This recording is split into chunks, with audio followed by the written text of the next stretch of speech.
Good evening, everyone. We want to get right to breaking news in Texas, where Congresswoman Maxine Dexter just confirmed to KGW she is bringing a Gresham family home. This is after federal agents detained them in the Portland metro some 3 weeks ago while they were taking their young daughter to the doctor. The Crespo-Gonzalez family and their 7-year-old daughter were taken to a detention center in Texas. A family friend tells us they came to the U.S. from Venezuela seeking asylum from political violence. Back in January, DHS told us, quote, any application for asylum does not preclude immigration enforcement. Dexter went to the facility yesterday to see the family, but she says she was blocked from entering. But just moments ago, she told us they've been let out and are coming back to Oregon. Dexter wrote, quote, I'm filled with joy that our Oregon family is coming home, and yet outraged for the many other children and families who remain imprisoned by our government. Detention of children and families is immoral. End family detention, defund and dismantle ICE. That is the moral path forward, she says. We reached out to DHS for comment, but have not heard back. We'll keep you updated. Meanwhile, Governor Tina Kotek and more than 30 Oregon mayors are demanding an immediate pause on federal immigration enforcement actions in the state until all recent shootings by federal officers are fully investigating. In early January, remember, 2 Venezuelan migrants were shot and injured by a Border Patrol agent in southeast Portland. And during that same month in Minneapolis, agents shot and killed Renee Good and Alex Preddy. In a letter to DHS Secretary Kristi Noem and Border Czar Tom Homan, Oregon leaders saying in part, quote, the actions of your officers are not making our communities safer. Whenever law enforcement uses lethal force, there must be a full, fair investigation and accountability at the highest legal standards. Those investigations now underway. This letter follows Governor Kotek's January 30th executive order that creates a new council to track reports of immigration enforcement activities and to find ways to improve the state's response and to support those impacted.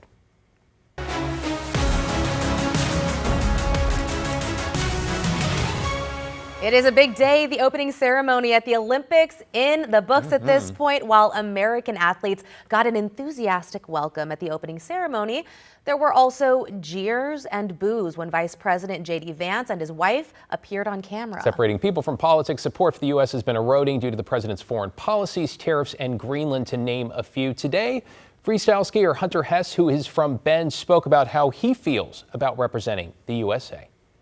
It brings up mixed emotions to represent the U.S. right now, I think. It's a little hard. There's obviously a lot going on that I'm not the biggest fan of, and I think a lot of people aren't. I think for me, it's more I'm representing my friends and family back home, the people that represent it before me, all the things that I believe are good about the U.S. I just think if it aligns with my moral values, I feel like I'm representing it. Just because I'm wearing the flag doesn't mean I represent everything that's going on in the U.S. So yeah, I just kind of want to do it for my friends and my family and the people that support me getting here. Yeah, we'll put there. Hess is set to compete in the freestyle halfpipe that is on February 19th. Though I have to tell you, some of the qualifying events are already underway. I mean, even before the cauldrons were lit, this is just exciting. I love this time of year. I know. So many athletes that we have yet to see. But did you know that while today's version of the games are about 130 years old, the Olympics actually reach way back to ancient Greece nearly 3,000 years ago? Tim Gordon's here to talk about the modern Olympics. And Tim, safe to say in this day and age, it's not just big competition, but big business. Yeah, David, Christine, it really is. And while we're all watching, we'll see a lot of ads from big name companies trying to grab our attention. The time has come for us to see the Olympic flame light up the sky in Italy for the 2026 Winter Games. It's an international sporting event running for 19 days with a massive worldwide audience. It's huge. Every 4 years, every 2 now that the Winter and the Summer Games are off cycle. It's something that the world aligns around. Lauren Anderson is director of the Warsaw Sports Business Center at the University of Oregon, where they study the Olympics. When it comes to marketing, the cost and reward for sponsors is extreme, with hundreds of millions watching. Some estimates put it as high as $3 billion across all platforms around the globe. Sponsorship is big. I mean, Coke's the longest standing Olympic sponsor, and I think in 2028 it'll be 100 years of Olympic sponsorship of the modern games. So it's pretty big, right? And you don't sponsor a property if it's not working. As viewers in between the sporting events, we'll see some pretty cool spots. This one from Airbnb. Airbnb is a newer partner within, the last decade or so. Obviously, as a travel company, they're adjacent to the games. Anderson says partnering up with the Olympics is a long-term, expensive deal, and the Olympic brand is closely guarded. Those rings mean something. The rings mean something. I mean, people pay a lot of money to use the rings. There are a lot of rules. They are very tightly guarded.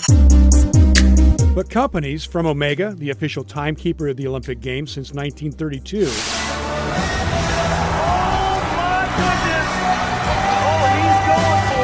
to Corona Beer, are willing to pay the price to get so many eyes on their products and services associated with the Games. And for us here at KGW, an NBC affiliate, we're happy to be the ones you're watching for the Olympics and for other sporting events, along with the commercials. This is a crazy month of February for sports, and it all seems to be happening on NBC. Super Bowl, NBA is back on NBC, NBA All-Star Game, 19 days of the Olympics. It's going to be great.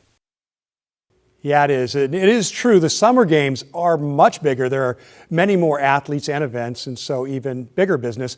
But it's all relative. The Winter Games are still huge, and some of us prefer them. I think I'm one of them right now today. Guys, back to you. Yeah, some very cool things happening, and honestly, so much entertainment. Whether you're into the events or the commercials, there's something for you. Thank you, Tim. Well, stay with KGW for all things Olympics. We'll have extended coverage of the games and a recap of today's opening ceremony starting tonight at 8 o'clock right here on KGW. I cannot wait to watch it all over again. All right, let's take a live look now at Portland from our Rose City Sky Camera. A beautiful day after a stretch of unusually dry and warm weather, though it appears that's finally coming to an end. Yeah, Chief Meteorologist Matt Safino joining us now. Matt, this change in the weather coming on the weekend, right? Yeah, Christine, you wouldn't know it from that sky cam. It's still a totally clear sky over downtown Portland, but here's a clue that the weather's about to change. Look at this. We're seeing a lenticular cloud form on the top of Mount Hood. Those are often an indication that the weather is about to change because it means the winds aloft are increasing. And if it weren't about to get dark, you would see this cloud get thicker and thicker, meaning that we have more and more moisture in the atmosphere as well. So yes, a change is in the offing, and it happens this weekend. And it's just in time. In fact, it's late, but we'll take it. 46 degrees still up at Timberline. They were near 50 there today. Let's talk a little Olympic weather since things are rolling. Milan tomorrow, 51. It'll be mostly cloudy. There'll be some rain showers around, but up in the mountains, it'll be dry. Should be over in Cortina, just cloudy. They've had some new snowfall lately, which actually was a bit of a detriment to the downhill races. They had to cancel the first trial run of the women's downhill race because of the new snow. So they only get 2. The men got 3, but nonetheless, some pretty good weather for the Olympics. For us, 42 in the morning, then the rain sets in. We'll get up to about 53 tomorrow afternoon, and tomorrow's not the only rainy day. We also get rain on Sunday and on Monday, and that's when we'll begin to get new snow in our mountains. I'll show you how much in a bit, guys. Back to you. Oh, we definitely need it, so that is music to my ears. Thanks, Matt. Developing tonight, Boeing is not denying reports that engineering jobs on its 787 Dreamliner will be moving from Everett, Washington to South Carolina. The union, representing 24,000 of the company's engineers and technical workers, says the news late last week came as a surprise because Boeing, they say, is contractually obligated to give early notice of major changes to work assignments. In this case, what we're asking Boeing to do is just guarantee that nobody's going to get laid off. And Boeing so far has been unwilling to do that. Boeing says it is still hiring engineers in the Seattle area, adding that staff will be, quote, co-located. The company has not announced a detailed timeline or said how many positions will be affected. Straight ahead on KGW News, how a historic building in Oldtown is being given new life as a place to bring people together. And the Seattle Seahawks feeling loose and ready as they wrap up their final preparations for the Super Bowl. We have a preview coming up, including an injury update and a big award, though, for a star Seahawk. Stick around.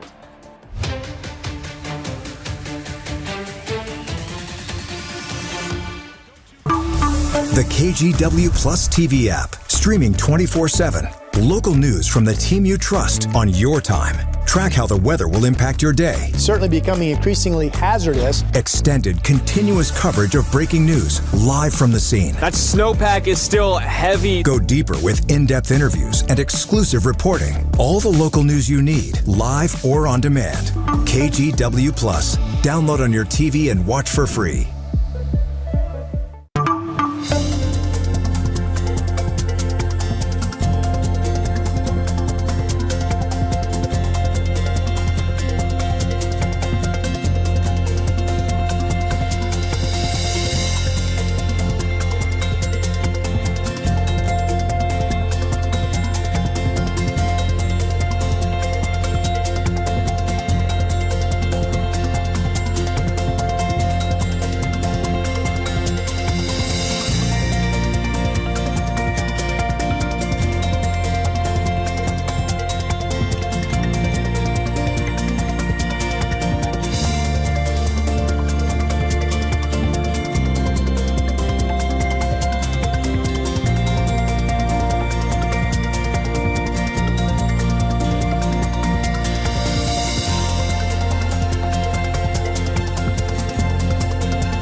We have now issued a weather impact alert. We could expect conditions in some parts of our area to change drastically pretty soon, right? And very quickly, yeah. This is significant rainfall coming our way. You'll definitely want to be extra cautious. Certainly becoming increasingly hazardous. We've got the potential for some tree limbs or even trees or power lines to come down. Of course, when you hear thunder, it's always best to take cover. On Weather Impact Alert Days, stream extended coverage on KGW Plus. Welcome back. A little good community news here. A local group that helps deliver prepared meals to people in the Portland Metro is starting something new by creating its own grocery store. Yeah, they're trying to make sure everyone has access to healthy food. Libby Dowsett takes a look. The vision is community. We want our community to be walking down the streets. Jacobson Valentine from the nonprofit Feed the Mass has big plans for Portland's Oldtown. In this historic 137-year-old building at Northwest 1st and Cooch, the nonprofit plans to expand its food preparation operations and open a grocery store called First and Nourish. It's kind of like food pantry / food waste prevention / grocery store. So what we'll do is we'll pretty much remodel the entire floors. Valentine considers Oldtown a food desert since people have to travel to find an affordable grocery store. According to the USDA, low-income neighborhoods more than a mile from a grocery store are considered food deserts. It's hard if you're doing public transportation to grab 4 or 5 different bags of groceries, or if you have a cart, you have to wheel it around. We found the closest major chain is Whole Foods in the Pearl District, nearly a mile away. These grocery stores price a lot of people out. The building where the new store is going in used to be Airbnb's northern headquarters. Before moving to California, they left behind nearly everything: furniture, monitors, even themed meeting spaces. Valentine says they'll use it all. And we feel like this place is actually a really good place to birth something new in Portland. By the end of summer, he says this first floor of the building will house a store stocked with house-made food, local produce donations, along with a community food prep area, a safe space where anyone is welcome. We offer it where, they can come once a month and grab a bag of groceries. They can come once a week to grab a meal. We don't want people feeling like they can't get access to food. In Northwest Portland, Libby Dowsett, KGW News. Great to see that coming to Oldtown. Okay, Matt's back with us now. I mean, another beautiful day. I feel like we've gotten so lucky this winter. We've been spoiled. Yeah. It's been really easy to take, especially when you consider 30 years ago right now. We were in the middle of the Great Flood of 1996, Wow. which was unbelievable and devastating for the region. So we're not doing that, which is great. Let's take you outside and take a look at the coast, which is seeing clouds roll in from the south. So that's the first sign, or one of the first signs, of the change to wetter and cooler weather that arrives this weekend. This is live from our Seaside Skycam. The sea looks really quite pleasant right now, 52 degrees. Light winds out of the south up at Seaside too. We made 57 today. Still above average by about 7 degrees, but below the record of 59 by 2. And we had 60s again, but notice no 70s on the map like we've had for the last 3 days. 64 at Tillamook, Roseburg, and Medford, the hot spots in the state. Also 60 at Gold Beach, Brookings, and Klamath Falls. And Bend made 63, and the reason for that is the low clouds pushed farther north and cleared out of the Deschutes Basin, did not clear out of the Columbia Basin. But look, clouds are approaching us, and the ridge of high pressure and the warm air that resides with it is moving on off to the east, and that will allow storms to finally bust on in. Now, we'll be on the warm side, the south side of the jet stream initially, but eventually the colder air arrives Sunday, and the rain will turn to snow in the Cascades, and things will start to look like normal. It's going to be a rainy day tomorrow here in the valley, so whatever your weekend plans are, plan on doing it in the rain if it's outside tomorrow. Same thing on Sunday, although I think it'll break up into showers, but this is when we start getting snow in the Cascades. And I like this model because it's showing snow as early as, say, 10 o'clock in the morning. Others saying, yeah, maybe not till 1 o'clock, but either way, it's going to switch over to snow on the mountain during the day on Sunday, continue into Monday. And once our snow level drops on Monday down to about 3,000 feet, it stays there, and it doesn't really come back up in any meaningful way for a while.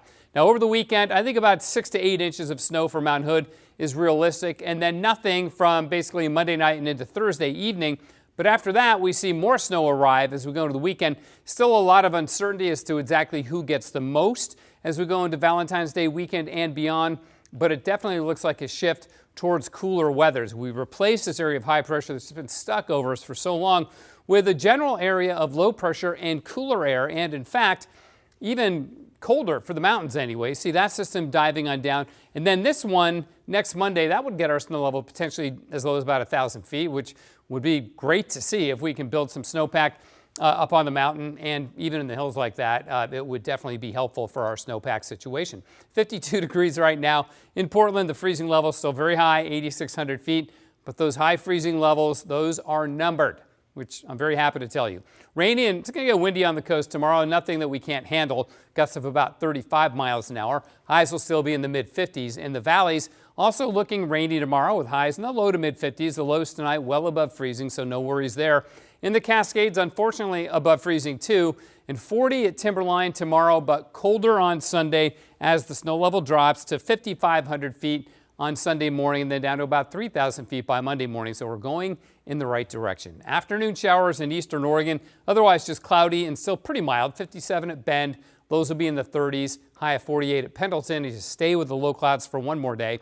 Rain spreading eastward through the gorge. Notice a shift in the wind direction from east to west, but it won't be strong. Into Portland, clouding up tonight. We get rain tomorrow, and we get rain again on Sunday, and then sun and showers on Monday. Tuesday and Wednesday are dry, and so is the first part of Thursday. Then rain and mountain snow come back Thursday night and into Friday. You know, next Friday is Friday the 13th. Oh. You know, not to jinx it or anything. Wow. Okay. Are you a superstitious kind of guy? Nope, not at all. Okay. Well, thanks for the mention.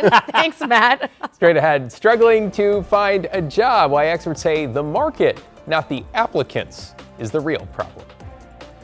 The KGW Plus TV app, streaming 24/7. Local news from the team you trust on your time. Track how the weather will impact your day. Certainly becoming increasingly hazardous. Extended, continuous coverage of breaking news, live from the scene. That snowpack is still heavy. Go deeper with in-depth interviews and exclusive reporting. All the local news you need, live or on demand. KGW Plus. Download on your TV and watch for free.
KGW Plus TV app, streaming 24/7. Local news from the team you trust. Track how the weather will impact your day. Breaking news live from the scene. All the local news you need. KGW Plus. Download on your TV and watch for free.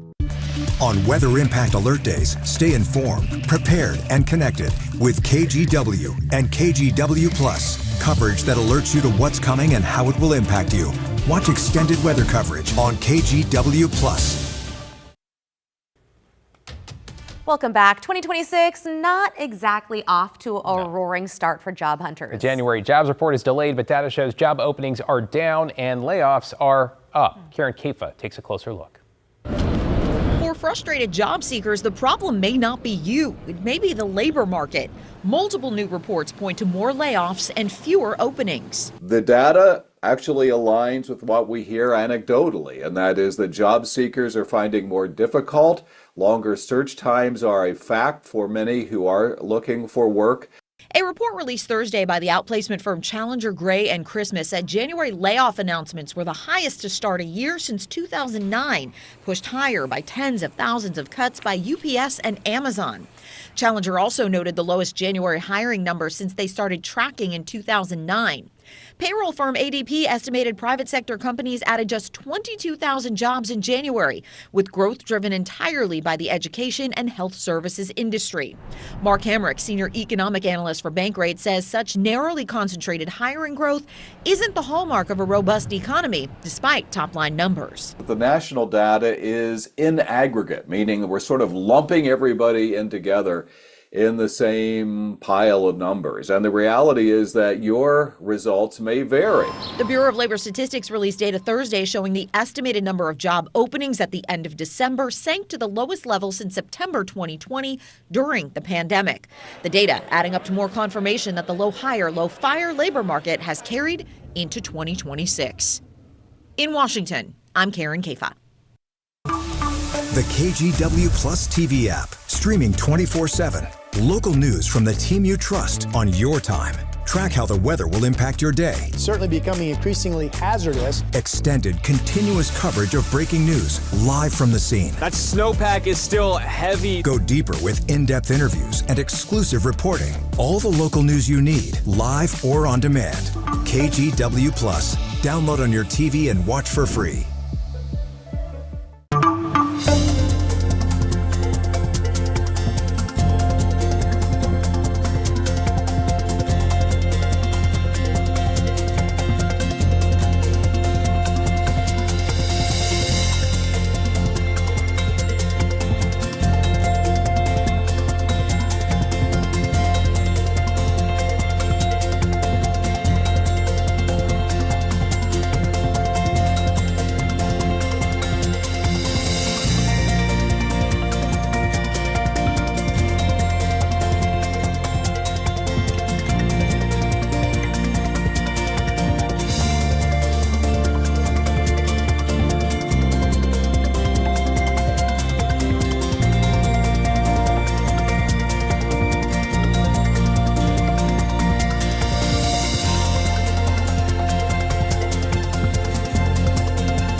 The KGW Plus TV app, streaming 24/7. Local news from the team you trust. Track how the weather will impact your day.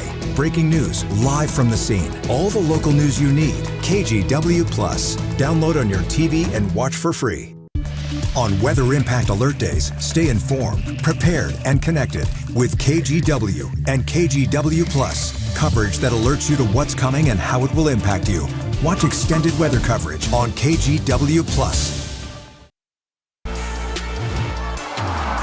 Well, here we go. We are less than 48 hours out from Super Bowl Sunday with Seattle Seahawks and New England Patriots set to battle for football's biggest prize. And tonight we do have an injury update on a key Seahawks player, but also a big award for another player. Here's Drew Andre with the latest from the Bay Area.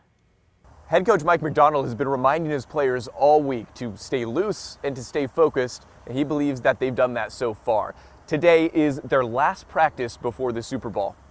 Here in beautiful San Francisco last night, the big event was the NFL Honors. McDonald was actually up for Coach of the Year. He didn't end up winning that. Instead, it went to the Patriots head coach, but the Seahawks did have a big win there. Jackson Smith-Njigba was named the NFL Offensive Player of the Year, an extremely high honor. And fun fact here, back in 2021, his now teammate, Cooper Kupp, won that same award for the Rams. That same year, he led them to a Super Bowl ring. I have a big update for you for Sunday. Yesterday morning, we told you about rookie safety Nick Emmanwori, who rolled his ankle in practice, but McDonald says he does expect him to play on Sunday. It is considered an ankle sprain, but Emmanwori told us he's feeling good. It just kind of caught me off guard a little bit. Like nobody really wants to get hurt or banged up during the Super Bowl week or any week at that. So it just kind of caught me off guard. Just a little scared, but Imogen came back and, Doc spoke, and we got a good plan to go for Sunday. So I'll be fine. I'll be good. All week, Vegas has had Seattle as the favorite. Right now, the spread is 4.5 points in favor of the Seahawks over the Patriots. That's an even wider margin than the NFC Championship game against the Rams.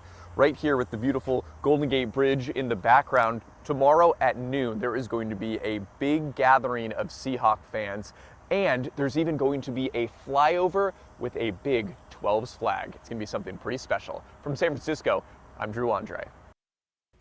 Woo, go Hawks. And if you're not a fan of football, hey, no worries. How about tuning into the Puppy Bowl instead? Yeah, this year's game is about more than just puppies. The Puppy Bowl will feature older and special needs dogs as well, including some in wheelchairs, some that are sight and hearing impaired, and one that's missing an ear. There will be a total of 150 dogs from 72 shelters across the U.S., Puerto Rico, and the British Virgin Islands. The puppies are then split into two teams, Team Rough and Team Fluff.